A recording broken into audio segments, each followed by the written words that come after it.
Apreciados hermanos, explico la palabra el domingo segundo después de Navidad, fiesta de la Epifanía del Señor.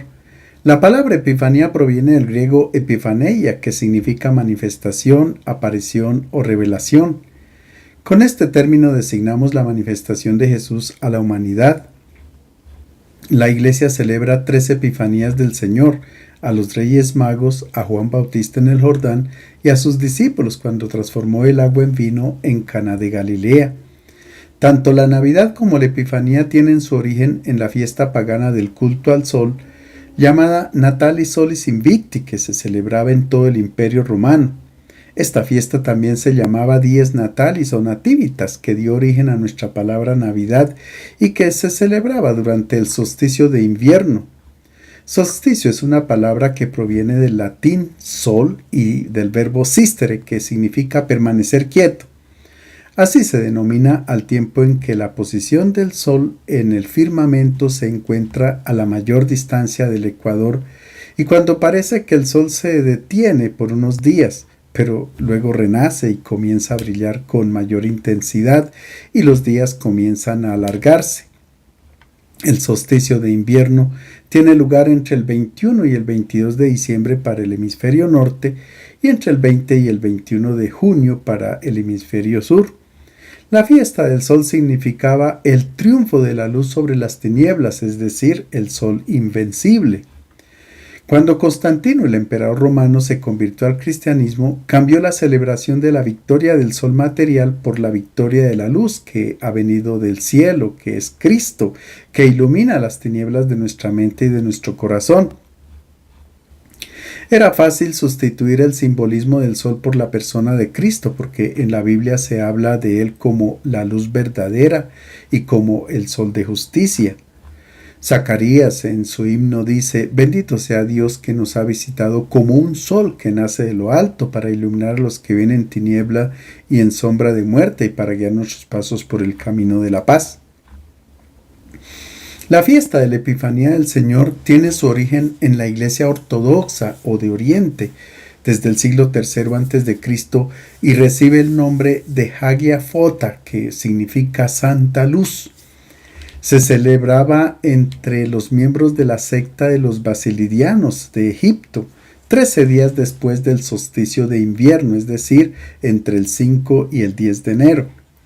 Para ellos el nacimiento de Cristo no ofrecía gran interés, lo importante era su bautismo en el Jordán, porque en él el Hijo de Dios se había unido al hombre Jesús, por tanto era el momento de su verdadero nacimiento divino.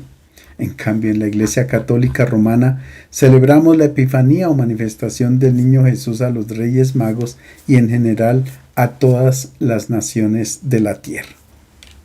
La primera lectura es de Isaías, capítulo 60, versículos 1 a 6. La luz brilla sobre Jerusalén. Nuestro texto hace parte del tercer Isaías, que corresponde a los capítulos 56 a 66 del libro del profeta Isaías. Un profeta anónimo que ejerce su ministerio en Jerusalén anuncia la buena noticia del regreso a la tierra de Israel de todos los judíos que se encontraban desanimados y sin esperanza en el extranjero, concretamente en el cautiverio en Babilonia.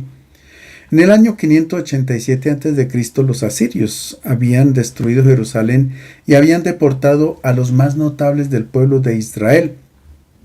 La ciudad fue humillada, reducida a un montón de escombros. A los ojos del profeta es como una viuda sentada en la tierra, sola, abatida, desolada, sin marido y privada de los hijos que le han sido arrebatados y deportados a tierra extranjera. Es que la historia de Israel se ha caracterizado por la dominación extranjera, porque cuando no estaban sujetos a los príncipes de Mesopotamia por el norte, lo estaban a los faraones de Egipto por el sur. La posición geográfica de la Tierra Santa en medio de estas dos potencias, la mayoría del tiempo enemigas entre sí, propiciaba la invasión y la dependencia o de la una o de la otra. Muchas veces el territorio se convirtió en campo de batalla de estas dos potencias. Era normal que los judíos sintieran odio y deseos de venganza por estos poderes enemigos, pero Dios tenía otros planes. En la perspectiva del profeta, ahora el Señor va a intervenir y la suerte cambiará. Mientras que en las demás naciones de la tierra hay oscuridad y tinieblas, sobre Jerusalén brillará una luz grande. No solamente habrá una liberación para los judíos que se encuentran en el extranjero, sino que también para los pobres, los oprimidos, los débiles y los marginados de la ciudad. Todos los países de la tierra vendrán a Jerusalén con toda clase de dones y mercancías. Es más, en el capítulo 19 del libro del profeta Isaías se dice que un día los egipcios darán culto a Dios con los asirios. Aquel día Israel será mediador entre Egipto y Asiria. Estas son buenas noticias que producen alegría y esperanza. Levántate, brilla que llega tu luz, la gloria del Señor amanece sobre ti.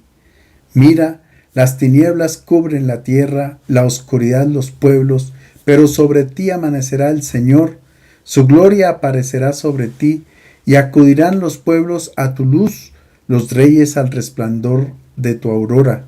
Echa una mirada a tu alrededor y observa, todos esos se han reunido, vienen a ti, tus hijos llegan de lejos, a tus hijas las traen en brazos. Entonces lo verás, radiante de alegría, tu corazón se asombrará, se ensanchará cuando vuelquen sobre ti los tesoros del mar y te traigan las riquezas de los pueblos. Te inundará una multitud de camellos, de dromedarios de Madián y de Efá. Vienen todos de Saba, trayendo incienso y oro y proclamando las alabanzas del Señor. El profeta se inspira en una imagen que es fruto de su experiencia. Jerusalén está ubicada sobre un monte rodeado por el valle de la Gehenna y el Cedrón, que significa oscuro. Cuando los rayos del sol asoman por el monte de los olivos, la ciudad se llena de luz, mientras que los valles permanecen oscuros. Así como la luz del sol permanece todo el día sobre Jerusalén, así será su gloria cuando llegue la luz salvadora de Dios. La ciudad cambiará su rostro, será una nueva Jerusalén. Por tanto, ella puede desprenderse de los símbolos de luto, de levantarse y estar en pie esperando el regreso del Señor, que en otro tiempo la había abandonado a causa de su infidelidad. Ella es invitada por el profeta a levantar la vista para que mire cómo regresan sus hijos que han sido llevados en exilio. Ellos llegan de lejos y a sus hijas las traen en brazos. Así la ciudad será abundantemente repoblada. Y si Jerusalén levanta la mirada hacia el occidente, podrá contemplar en el horizonte, entre las olas del mar Mediterráneo, a todas las naves cargadas de regalos que proceden de Fenicia, Grecia y Tarsis, el mítico país por donde se oculta el sol. Y si la ciudad mira hacia el oriente, podrá ver la caravana de camellos y dromedarios que traen los productos exóticos del desierto de Arabia y de los reinos de Saba, especias, perfumes, oro y todo lo más precioso que existe. La ciudad está destinada a eliminar la pobreza porque a ella vendrán toda clase de riquezas. Así profetiza también Ageo: vendrán las riquezas de todos los pueblos. Y el Salmo 72 dice: los reyes de Tarsis y las islas le pagarán tributo, los reyes de Saba y Arabia le pagarán impuestos. Todas estas profecías se cumplieron a cabalidad cuando de la estirpe de Jacob surgió la estrella que es Cristo el Señor. Su resurrección se ha convertido en luz capaz de vencer todas las tinieblas que envuelven al ser humano. Desde aquel día todos los pueblos han iniciado su peregrinación hacia el monte del Señor, hacia la Nueva Jerusalén, que es la comunidad cristiana. Así ha sido la manifestación plena de Jesús a la humanidad. La segunda lectura es de la carta a los Efesios, capítulo 3, versículos 2 a 6. Dios revela un misterio escondido durante siglos. La tradición atribuye este escrito a Pablo cuando él estaba en prisión, más o menos por los años 61 a 63, pero realmente ha sido redactado mucho más tarde. Se trata de una catequesis bien elaborada y madurada que expresa una síntesis del pensamiento paulino. Es una carta circular, es decir, enviada a varias comunidades cristianas de la parte occidental del Asia Menor. El tema principal de la carta es lo que el autor llama misterio. Etimológicamente, la palabra misterio indica el lugar donde se hace silencio, donde se cierra la boca o los ojos. En Israel, la palabra misterio hacía referencia al proyecto de Dios sobre el mundo, proyecto secreto, inaccesible, por tener su origen en el cielo. Los seres humanos no podían tener acceso a este misterio porque los pensamientos de Dios son tan lejanos a los de los hombres como la distancia que hay entre el cielo y la tierra, dice Isaías.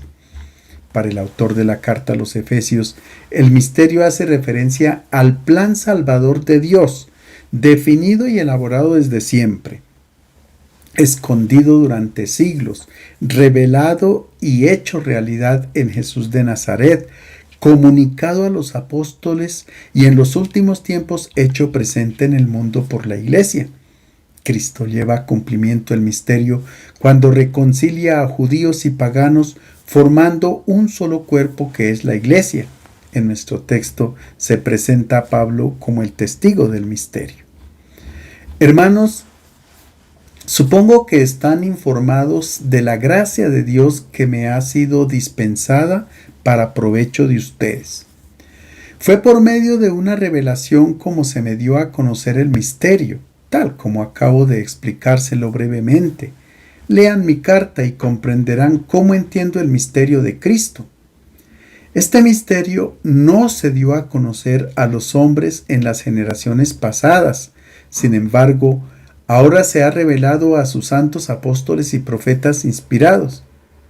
Y consiste en esto: que por medio de la buena noticia los paganos comparten la herencia y las promesas de Cristo Jesús y son miembros del mismo cuerpo. En tiempos de Jesús se creía que Dios daba a conocer sus proyectos a algunas personas por medio de sueños, visiones o cuando eran arrebatados hacia el cielo. Pero en los evangelios Jesús dijo a sus discípulos: a ustedes se les ha concedido conocer el misterio del reino de los cielos. En nuestro texto se afirma que los encargados de revelar los pensamientos y los planes del Señor no son los visionarios, sino los predicadores, los apóstoles, los profetas de las comunidades cristianas. Estas personas reciben el don de escrutar los misterios y darlos a conocer a su pueblo. Son personas sensibles a las obras que el Dios realiza en el mundo. La principal obra del Señor es su proyecto de salvación y ahora revela plenamente este misterio. La salvación ya no es privilegio de Israel, sino que está dirigida a todos los pueblos. En otras palabras, en Cristo Jesús también los paganos son coherederos, copartícipes de las promesas y forman con los miembros del pueblo elegido un único cuerpo. Así lo afirma el autor de la carta en el capítulo 2. Gracias a Cristo Jesús, los que en un tiempo estaban lejos, ahora están cerca por la sangre de Cristo. De esta manera se evidencia la Epifanía, la manifestación de la luz de Cristo para toda la humanidad. El Evangelio es de San Mateo capítulo 2 versículos 1 a 12, la visita de los Reyes Magos al niño Jesús. Se trata de un episodio que a lo largo de los siglos ha suscitado un fuerte impacto en la fantasía de los cristianos. Nuestro texto hace parte del Evangelio de la infancia y solo lo encontramos en Mateo. Sabemos que los relatos de la infancia de Jesús no describen exactamente los hechos como sucedieron. No son relatos de crónica, sino que tienen el objetivo de comunicar un mensaje teológico sobre Jesús y su misión. Por tanto, el episodio no trata de la visita de unos jefes de estado al nuevo rey presente en la gruta de Belén, sino que por medio de símbolos e imágenes comprensibles y llenas de significado para los primeros cristianos, el evangelista nos presenta a Jesús como el enviado de Dios para salvar a toda la humanidad. Jesús es la luz que trae alegría y gozo a quienes la acogen en su vida. Escuchemos la primera parte del relato. Jesús nació en Belén de Judea en tiempos del rey Herodes. Sucedió que unos magos de Oriente se presentaron en Jerusalén preguntando: ¿Dónde está el rey de los judíos que acaba de nacer? Vimos aparecer su estrella y venimos a adorarlo. Al oírlo, el rey Herodes comenzó a temblar, y lo mismo que él toda Jerusalén. Entonces, reuniendo a todos los sumos sacerdotes y letrados del pueblo, les preguntó en qué lugar debía de nacer el Mesías. Le contestaron: en Belén de Judea, como está escrito por el profeta. Tú, Belén, en territorio de Judá, no eres ni mucho menos la última de las poblaciones de Judá, pues de ti saldrá un jefe, el pastor de mi pueblo Israel. Entonces Herodes, llamando en secreto a los magos, les preguntó el tiempo exacto en que había aparecido la estrella. Después los envió a Belén con el encargo: averigüen con precisión lo referente al niño, y cuando lo encuentren avísenme para que yo también vaya a adorarlo. Este relato ha tenido mucha acogida en el arte cristiano, donde se recrea la escena y se utiliza para la catequesis. En las catacumbas de Roma, en la fachada de algunas tumbas, aparecen los Reyes Magos, incluso antes de la representación del Buen Pastor. Nuestro texto comienza presentando a unos magos que vienen de Oriente en busca de una luz que han visto brillar en una estrella, y la identifican con el nacimiento de un nuevo rey. La escena creada por el evangelista ha dado origen a muchas leyendas. La primera es considerar a estos personajes como reyes, debido a la alusión que hace Mateo del Salmo 72. Los reyes de Tarsis y de las islas traigan presentes, los reyes de Saba y de Seba ofrezcan tributo. La palabra mago proviene de la lengua persa e indica a una casta de sacerdotes que estudiaban las estrellas en su deseo de buscar a Dios. Como los magos presentan regalos significativos a Jesús, entonces a partir del siglo III se ha pensado que eran reyes, pero el texto no lo dice, como tampoco precisa el número ni sus nombres. Por el número de regalos presentados a Jesús se estableció que fueran 3, uno por cada regalo. Porque hasta el siglo III en la iconografía se representaban 2, 3 o 4 magos. Incluso en la comunidad cristiana de Siria y de Armenia aseguraban que eran 12, como los 12 apóstoles o las 12 tribus de Israel. Los nombres actuales de los 3 magos, Melchor, Gaspar y Baltasar, aparecieron por primera vez en el mosaico de San Apolinar el Nuevo en Rávena, Italia, que data del siglo VI. En este mosaico se distinguen a los 3 reyes vestidos al modo persa, con sus nombres escritos encima y representando distintas edades, uno joven, otro adulto y otro anciano. Solo a finales del siglo XV se presentó a Baltasar con piel oscura. Así los 3 magos representaban a las 3 razas conocidas hasta la Edad Media. Melchor encarnaba a los europeos, Gaspar a los asiáticos y Baltasar a los africanos. Se dice que Melchor, el más anciano, ofrece el oro, Baltasar, el adulto, ofrece la mirra, y Gaspar, el más joven, ofrece el incienso. Lo cierto es que los 3 magos representan a todas las razas de la tierra y a todas las edades del ser humano. Son la imagen de la iglesia compuesta por gentes de toda raza, tribu, lengua y nación. La segunda leyenda cuenta que estos hombres, después de haber tenido una edad avanzada y después de muchas peripecias en sus vidas a causa de la fe en el nuevo rey, se volvieron a encontrar los tres después de 60 años para celebrar la Navidad en Sebaste, en Armenia. Allí celebraron la Eucaristía y luego murieron uno tras de otro. Y una tercera leyenda medieval dice que después de la resurrección de Jesús, el apóstol Tomás los halló en el reino de Saba, donde fueron bautizados por él y consagrados obispos. Después fueron martirizados en el año 70 y depositados en el mismo sarcófago. Allá fue Santa Elena a buscarlos y los trasladó a Constantinopla. Posteriormente, Federico I Barbarroja, en el siglo XII, los trasladó a Colonia, en Alemania, y allí reposan en un bellísimo relicario en la Catedral de Colonia, convertida en lugar de peregrinación. San Mateo los llama magos, en vez de llamarlos sabios o astrónomos. La razón es muy sencilla, porque está aludiendo a una profecía del Antiguo Testamento que fue pronunciada unos 1200 años antes de Cristo por un mago y adivino del Oriente que se llamaba Balaam. El relato es bien conocido porque aparece un asna que habla y lo encontramos en el libro de los Números, en los capítulos 22 a 24. Allí se dice que el rey Balac de Moab había llamado a Balaam para que maldijera al pueblo de Israel que durante la travesía del Éxodo estaba pasando por su territorio. El rey Balac no era amigo de los israelitas y sentía envidia porque ellos tenían a un Dios muy poderoso que los había hecho salir de la esclavitud de Egipto. El rey Balac lleva al mago Balaam sobre un monte alto y le pide que hechice al pueblo de Israel, que pronuncie sobre ellos una maldición, pero paradójicamente, en vez de maldecirlos, resultaba bendiciéndolos.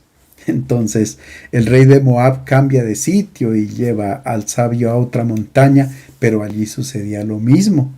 Resultó contradictorio, porque el rey pagaba a Balaam para que maldijera al pueblo de Israel, pero él resultaba bendiciéndolo. A nosotros interesa el cuarto oráculo de este mago del Oriente. En primer lugar, crea un ambiente misterioso.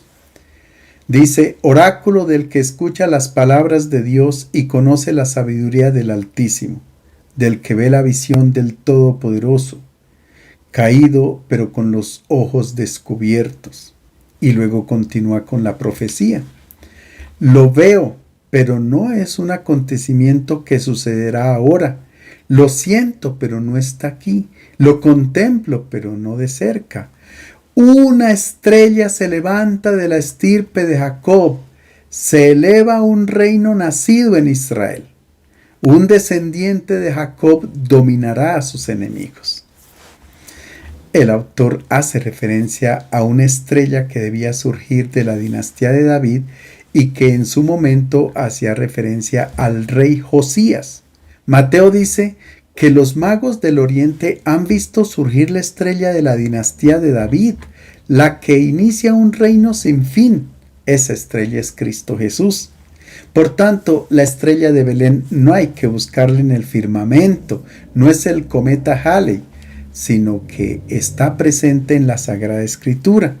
Mateo nos dice que los magos reconocieron en Jesús la estrella anunciada por Balaam. Esta es la estrella que se manifiesta desde el cielo y que ilumina a toda la humanidad. En nuestro texto aparecen unos personajes que reaccionaron contra la luz que es Cristo. El rey Herodes comenzó a temblar y lo mismo que él, toda Jerusalén. Mateo califica esta reacción con el verbo griego tarasein, que significa la agitación de las olas del mar. Es el mismo verbo que utiliza Flavio Josefo, el historiador judío, para la reacción del faraón y de todos los egipcios cuando supieron del nacimiento de Moisés, la llegada del liberador de los israelitas de la esclavitud de Egipto.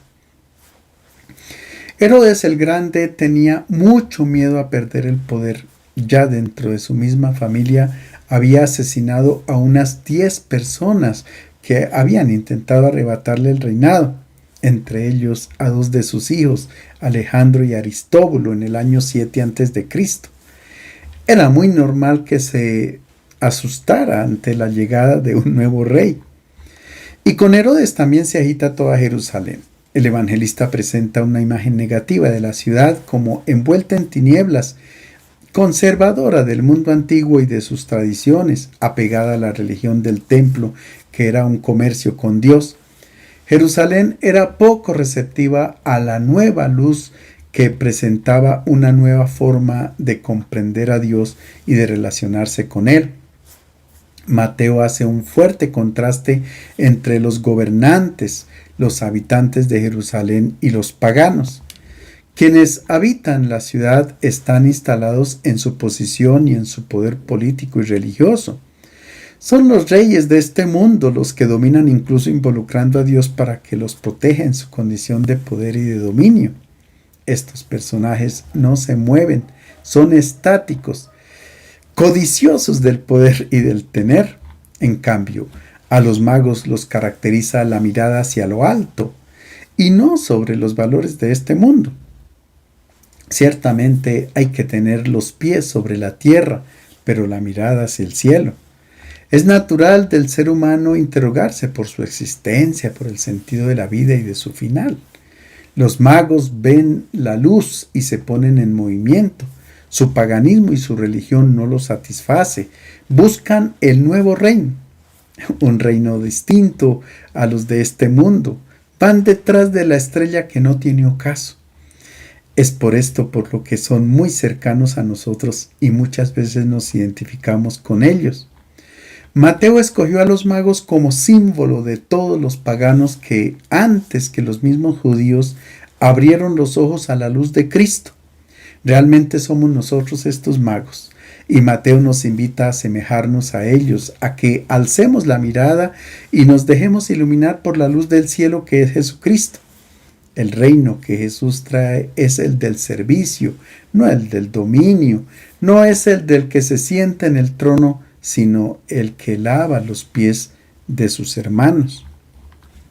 El centro de nuestro relato está en el cumplimiento de la profecía anunciada por Miqueas y a la que hace referencia los sumos sacerdotes y letrados consultados por Herodes para saber el lugar de nacimiento del rey de los judíos. Ellos responden: en Belén de Judea, como está escrito por el profeta, tú, Belén, en territorio de Judá, no eres ni mucho menos la última de las poblaciones de Judá, pues de ti saldrá un jefe, el pastor de mi pueblo, Israel. En su época, por el año 700 a.C., Miqueas consolaba al pueblo ante la amenaza de Asiria, anunciando un libertador de la descendencia de David. Según los escribas, el Mesías debía de nacer en Belén, de la descendencia de David, y según el evangelista, Jesús cumplió con estos requisitos. Escuchemos ahora cómo concluye nuestro texto en la búsqueda de la estrella. Y habiendo escuchado el encargo del rey, se fueron. De pronto la estrella se les apareció en oriente. Avanzó delante de ellos hasta detenerse sobre el lugar donde estaba el niño. Al ver la estrella se llenaron de una inmensa alegría. Entraron en la casa, vieron al niño con su madre, María, y postrándose le adoraron. Abrieron sus tesoros y le ofrecieron como regalos oro, incienso y mirra.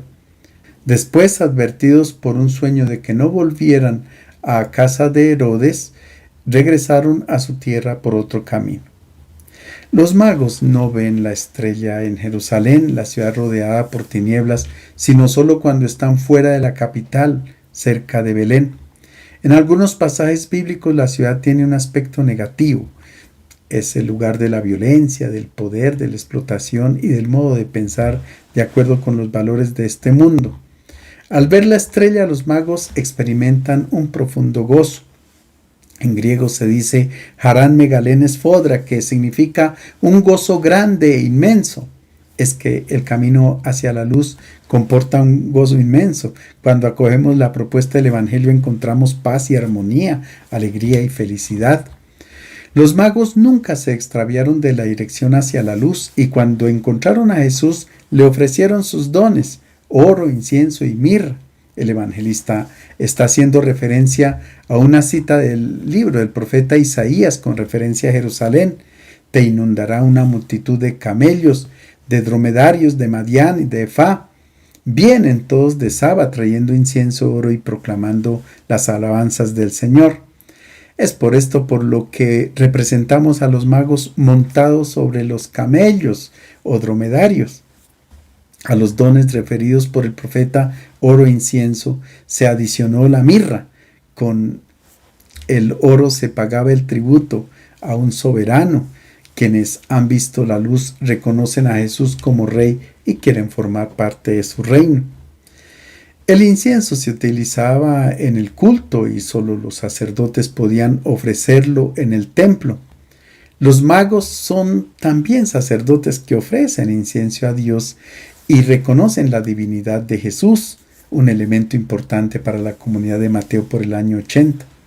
La mirra, que es una sustancia de color rojo y en forma de lágrimas, aparece en el libro del Cantar de los Cantares como símbolo del amor.